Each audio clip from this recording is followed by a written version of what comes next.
গত কয়েকদিন আগে বর্তমান সরকারের যে প্রধান উপদেষ্টা ডক্টর মোহাম্মদ ইউনূস স্যার উনি আসছিলেন, তো ওনার সাথে তো আপনার সাথে সাক্ষাৎ হয়েছে তাই না? তো উনি কোনো আশ্বাস দিয়েছেন?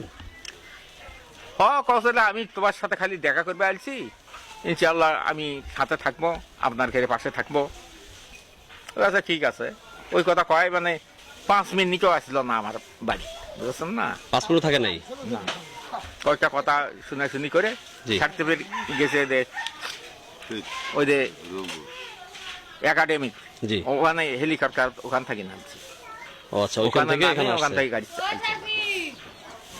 তো ওরকম কোনো আপনাদেরকে আপনার পারিবারিক আপনার পরিবারকে যে সরকারটা সহযোগিতা করবেন এরকম কিছু বলছেন? এখন করবি সরকার কি করবি না করবি আর তো কোনো।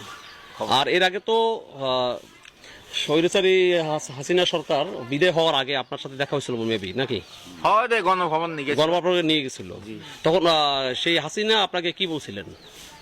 হাসিনা আমার ছেলেরা দাবি জানালি যে আমার ভাইক যাই মারছে তার আমরা কঠোর বিচার চাই। তাই এখন কদি যে দেখো বাবু রে, আপনার মতো আমরাও, আমিও ইতি, বাপ মরি গেছে, মাও মরি গেছে, দেখো হলেও তা আপনার তো নিজের পায়ের উপর দাঁড়বা পাচ্ছেন।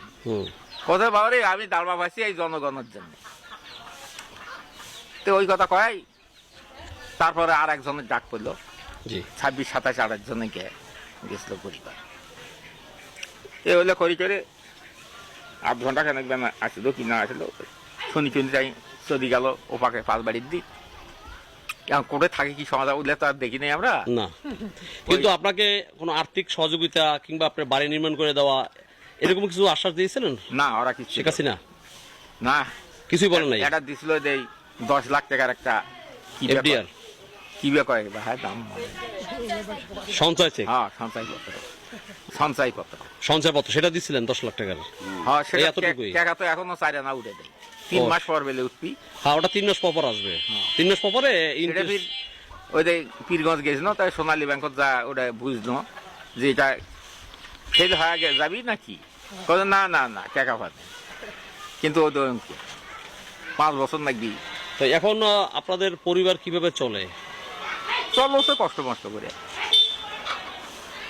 আপনার পরিবার এখন কে কে আছেন? 2টা ছেলে আছে, আমরা 2 জন, তা বাদে বেটি না দিতেও আসছে 2-1 জন। আপনার মেয়ে আছে কি? একজন মেয়ে, 3 জন। 3 মেয়ে, এখন 2 ছেলে আছে। ছেলে ছিল 3 জন, 5 জন আছে এখন বর্তমান 5 জন আছে ছেলে। ও 5 ছেলে, মোট ছেলে ছিল আপনার 6 ছেলে ছিল। 6 ছেলে থেকে 3টা শহীদ হয়েছে একজন, আবু সাইদ, এরপর 5 জন আছে এখন। 5 ছেলে আছে, 3 মেয়ে আছে। মেয়েদের কিন্তু বিয়ে হয় নাই, সবার বিয়ে হয়েছে। মেয়েরা কি এখানে থাকে না তাদের শ্বশুরবাড়ি থাকে?